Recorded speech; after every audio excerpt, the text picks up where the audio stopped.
Hello there, this is Malak and welcome to episode 33 of Tactical Breach Wizards. We're actually going to play these things. You know, these things I've never played? I'm assuming that, yeah, the first one's going to be from a while back. I also like this idea of just randomly cat names, so that's automatically going to be good, I hope. So let's do this. So you've been quiet since we got to Callan. Because we're wasting our time here. Overthrowing a fascist regime and stopping a war. It's not our fight. We should be focused on Kennedy. It's urgent. The stakes are huge, and we can help. You can help later. I've got 6 months to live, and I want to make damn sure Kennedy hits the morgue before I do. My God, Dessa. I had no idea it was that short. I'm sorry. Don't be. I just threw that out for effect. Truth is, there aren't enough cases for an accurate prognosis. So I get to live in limbo till that happens. That's awful, I'm sorry. I get that it's personal with Liv, but can I just make the Callan case to you? It seems inevitable.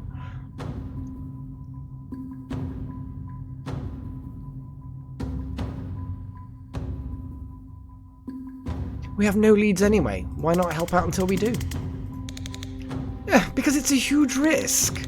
Chapel don't kill people if they can help it. They lock them up so they can't be martyrs. Killed I can fix. Captured I can't. I've been jailed 2 times this week. As long as I have this gun, there won't be a third. Wow. It's going to be a... Here we go. Let's go through the whole thing. We're here for the conversation. We're going to go over all the options. This might be the war we're here to stop. I'm not here to stop a war. I'm here to kill the piece of shit that locked me up and forced me to serve her at gunpoint. Okay, that's why you came. But as a doctor, when there's a crisis, don't you drop everything to help? When I was a surgeon, maybe. But this power, my craft, I can save people no one else can. That's my focus now. Because someone else can help Callan, only we can stop Kennedy. Zan's the only one who can react before she hits. You're the only one with the tools and talent to track her. And I'm the only one who can resurrect you when you get yourself killed again. You think I'm talented? Don't get it twisted. It's just a fact. Jen doesn't know where to look. Oh, Jen! You got imposter syndrome like a beast. You found me in the middle of the desert in another country inside of 2 days, while on the lam. What else do you call it?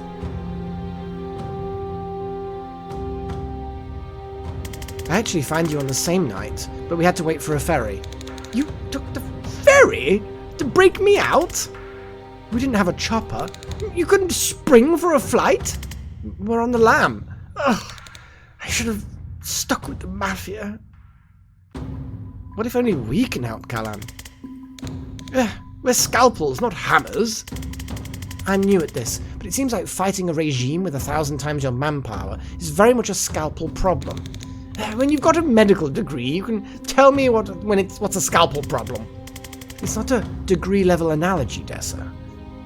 We can all grasp the concept of precision. Ugh, she does have a spine in there somewhere. Did it take a medical degree to figure that one out? Hell yes! More spicy Jen in the future, please! I feel like we're losing this argument, and you've somehow made it about me. But in a sort of nice way that's making me feel weird and unable to refocus? That was the play. Yes. Okay. Is this going to be a problem?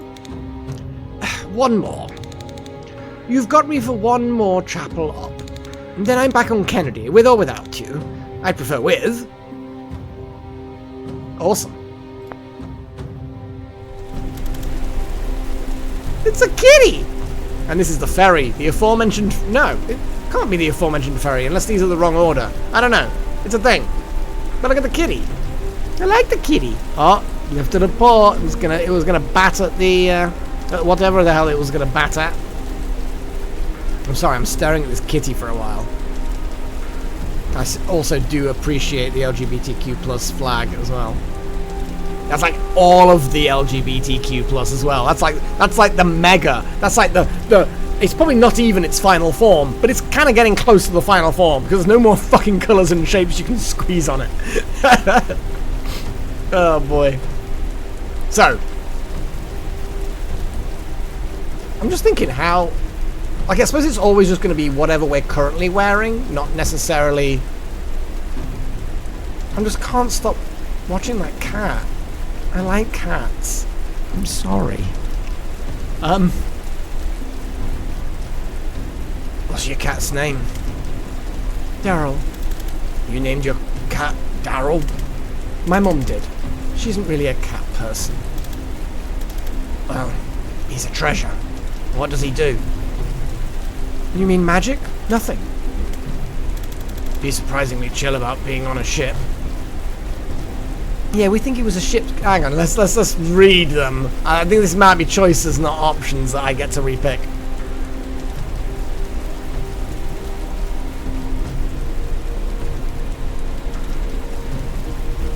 I like the bottom option. I think he just has such disdain for life that he won't acknowledge this is worse than normal. I mean, that's certainly a thing. Good for you, Daryl. Good for you, Daryl. Oh my god.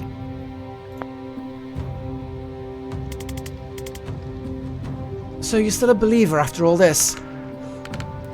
I'm a chorist. That's my faith, not the chapel. The chapel's a regime that's taken the threads of our beliefs and used them like puppet strings. Chorism runs deep in Callan. That it's worked. In Callan, that it's worked on far too many people for far too long. What threads? Oh, are dead. They're the closest thing we have to what you might call a god. We listen to them and honour them above all else. Real chorism is the learning to hear those voices, honouring their wishes in ways that make sense. The chapel's version is that they can only they can hear the dead, and you gotta go to their priests and find out what your loved ones want you to do. Where does the Pantheon fit into that? It's all of them, in chorus, hence... Oh, so it's chorus, not chorist. Alright, that makes a lot more sense. In chorism... Oh god. In chorism, it was an abstract concept, something that unites us. Whoever we are, the love we have for the people we've lost reaches up to the Pantheon and connects us. Go far enough back, and someone I love loved someone who loved someone you love. And I show my respect to them by respecting you, like a distant and annoying cousin. The chapel has made it a tool of control. They say anointed priests of the highest tier can hear the Pantheon like it's a single voice. They have the privileged access to what all of our dead families are telling us to do. If you come into it cold, the lie is blatant. But if you're raised into it, it runs deep. Are there a lot of chorists in the Resistance? Well, most of us. This isn't a secular revolt. We already had one of those in the 40s. That's how Medill got independence. Maybe a stupid question, but you literally talk to the dead. Ever lost anyone? Yes. You can't hear their voice when you want to. Not enough. Well, you get better at it. Like craft, if you're told it's not possible, you'll never try hard enough to truly do it. Okay, so it's more like you imagine talking to them? That's a very southern way of looking at it. You've been raised to devalue the impression someone leaves on you, the part of them you still carry when they're gone. To you, that's the static thing, a footprint. So any signs of life you get from it must be imaginary. To us, it's a real part of them. And the closer you were, the more you loved them, the more of them you carry with you. What does getting better at it look like? I can't do puzzles. My partner could. If I try one now, I ask him, Jidda, what's this bullshit? And it'll come to me. Not the full solution. I'll never be as smart as him, but some flash of insight he would have had, and I can take it from there. If I'd died first, he'd be sitting here telling you he can fix cars by asking me what the problem is. I'm so sorry. How long since he passed? 2 years now. Killed by a riot priest. He wasn't even protesting. He cared more about the fight more than I did. But the truth is we'd probably never have stood up to the chapel. But now I'm locked in with this fire in me. And I want to make them feel the full pain of that mistake every time I suit up. Can you tell me something about him? Like what? Anything. He believes in me. Like no one else. Told you I'd never be as smart as him. I can already hear him jumping in to defend me. He'd be telling you I'm a genius with engines. He'd tell you I invented the carburetor, which I didn't. He'll tell you I won a hockey tournament for our team with my playbook of dirty tricks, which I guess I did. I used to carry his belief around with me like a torch. It lit up all the things I could do. Now, I carry it like a combustion engine. He sounds great. He is. Thanks for chatting. Thanks for giving a shit. Yeah, I mean, sometimes in life, the most you can do is to give a shit. And you know, a lot of the time, that's all is needed. I didn't mean to sort of like drift into a vaguely philosophical thing. But I think a lot of us feel a lot of pressure to do a lot of things, to do a lot for things, you know? Do a lot for other people, do a lot for our, you know, the closest people around us. And even people who are not that close, they kind of expect a lot. And I think sometimes when you don't feel like there's much you can do to help people and you want to, or that people are expecting you to do more and you're not sure which to go, sometimes, yeah, it's okay that just giving a shit is all you can do. It's a start. And maybe it's an end. You know? So, yeah, that's a random thing. No, that struck a chord with me, that little conversation. I like that. Can I ask you something? Shoot. How are you so sure about all this? You were always the guy double-checking our orders, hedging our bets. Better safe than sorry. No offense, it was comforting. None taken. But now you see old friend causing trouble and you walk into a police station with an assault staff? I kind of forget you were this sharp. Yeah, you're not wrong. It's not just that Liv's playing with fire. It's that I know what happens in a month's time if we do nothing. I thought you could only see 1 second ahead. On a good day, yeah, when I'm in control. But sometimes I get flashes. They're brief, they're rare, and I don't know how far ahead I'm seeing. So most of them tell me nothing useful. And the temporal whiplash lays me out for days. In one, though, I saw a date. It was etched into a massive stone slab. 18/6/92.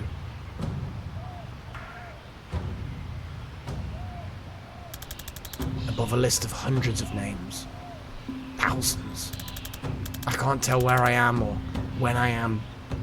And they aren't names I know, but I still know it's a war memorial. And I'm swallowing a feeling like a throat full of rocks.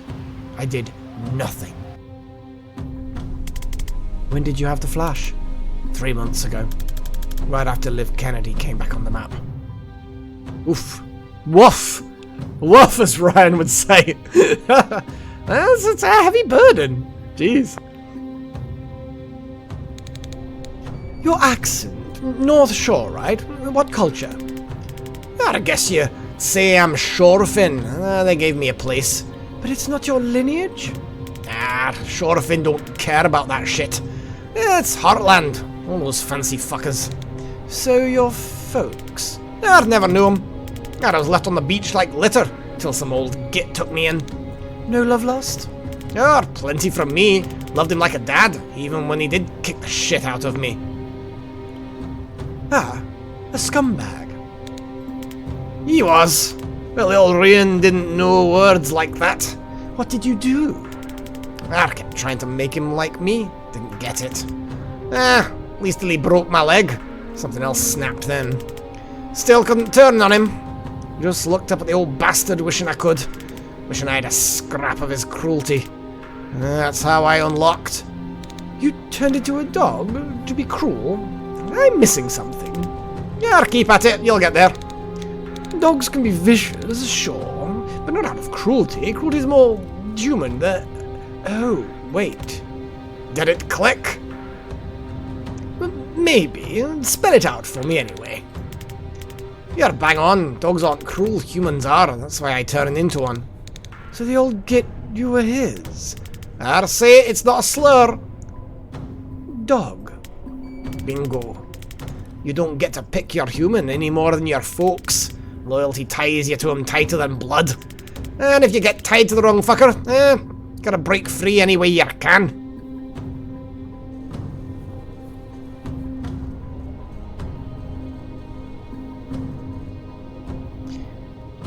But you spend most of your time human. Why? Dog ears are a bitch. I age at 6 speed down there. I've gotta get some mileage out of these boyish good looks first. And when you transformed, your leg was still broken? Always the doc, eh? Yeah. Only now it was an arm, front leg. Yeah, interest carry. Fascinating. When we're done with Kennedy, I'd love to take some x-rays of your process. That sounds like something I'd stick around for? I guess not. What did you do to him? Your human? Nothing fancy. Choke slam, gut kicks, strangled him with my leash. Never felt rage before. Fights had always been play. Didn't have the loaf to control it yet. Now I wish I broke his arm. But I didn't hit my poetic justice phase until about 22. Your first kill? Yeah. Got a taste for it when I'm upright. Mafia work was the outlet. But back on all fours, the red mist always clears. Can't even make myself bite unless I pretend we're only playing. Sounds nice. It's a fucking liability. Bollock breath has absolutely no radar for who's gonna fuck him over, even after all these years. You know, talk about loyalty like it's a virtue. Shun people who change sides. Loyalty's a leash. The tighter you can tie it, the faster you choke. Anyone who walks away from a bad game... No, I don't know where I've found the word game from. No, anyone who walks away from a bad scene gets a backslap from me. I had to change species to get that kind of power.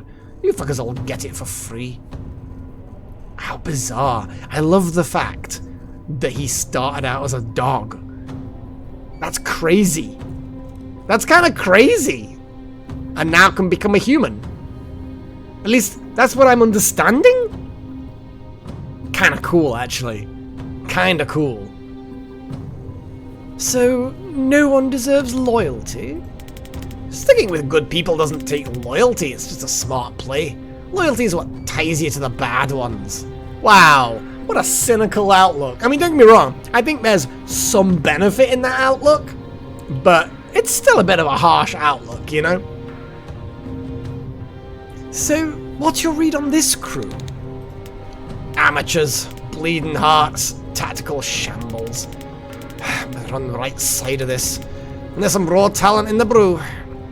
It's fun to watch that pinball around the reactor machine. Like a bunch of drunk hornets in a lion's den. What's your stance on people you pull, who pull you back from the grave? Just asking for a friend, you know. Counts for something. Tells me you might do it again. Tells me it's worth sticking near you, as long as our goals are copacetic. I've no idea what copacetic means. I'm assuming it means something like, you know, in the same ballpark or along the same tangent, you know, aligned, but go. No fucking. Stop! I can only take so much raw emotion. What can I say? I'm a practical animal. I appreciate the candor. Anytime.